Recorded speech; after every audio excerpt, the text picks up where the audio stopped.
McDonald's staff know more about English than ministers in Moldova, and that tells you a lot about the current situation here, and it tells you everything you need to know about Moldova and moving here. I was recently just looking to talk with some ministers over continuation of my business here and consulting in Moldova, and while I did eventually get through the bureaucracy in another ministry, they decided, okay, this ministry cannot help you, so we'll go to this ministry. And this ministry that I went to did not speak English. And so, in essence, one of the main driving factors to Moldova not being more international is the lacking knowledge of English. Now, this can be fixed fairly easily, and this is why you should get in on the ground floor. But if McDonald's can speak English in Moldova, that means the government has not caught up. And this is an insane arbitrage opportunity. That said, of course, many global businesses are going to hire on the basis of knowing English. And this is something that obviously I do myself, is find people who know English as well as their home language. And so, in essence, this creates a disconnect between what is feasible in a country and obviously the actuality of it, as the law is very clear. And obviously, a lot of people could go through the law, and in fact, it's not that difficult to open a company, for example, and get residency. But when you are working towards citizenship in Moldova, it becomes significantly more difficult. And this difficulty is not inherently a bad thing, actually, as if you know the right people, it will become easier.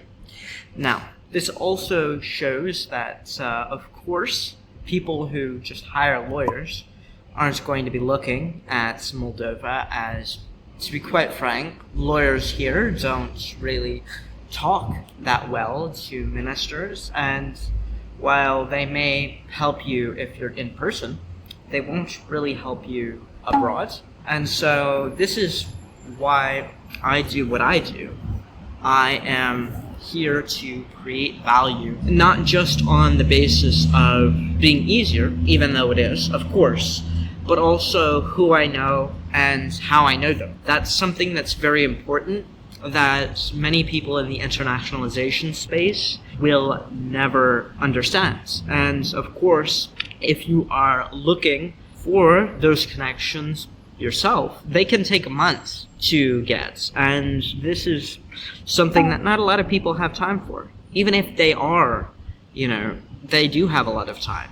Taking months to learn about ministers, unless it's your job, is problematic, to say the least. And so it's with this that you can create a different kind of ordeal.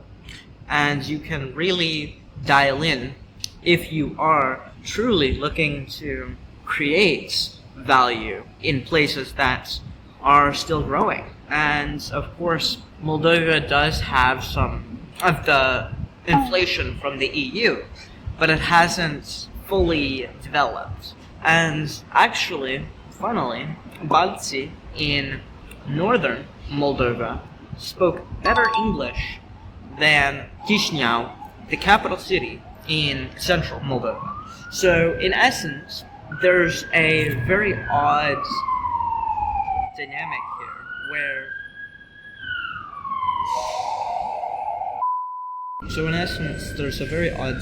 here where people are able to speak English, but the government has not yet caught up. And of course, if you really need help, people are friendly enough to spend their time kind of trying to find someone for you.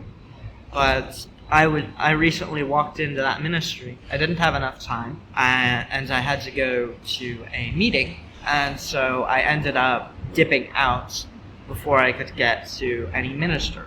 Now, this is also, in essence, a test of whether or not you are able to deal with the bureaucracy of the country and whether or not you are able to speak the language of the country. And this is obviously something that is not inherently a bad thing. I think that realistically,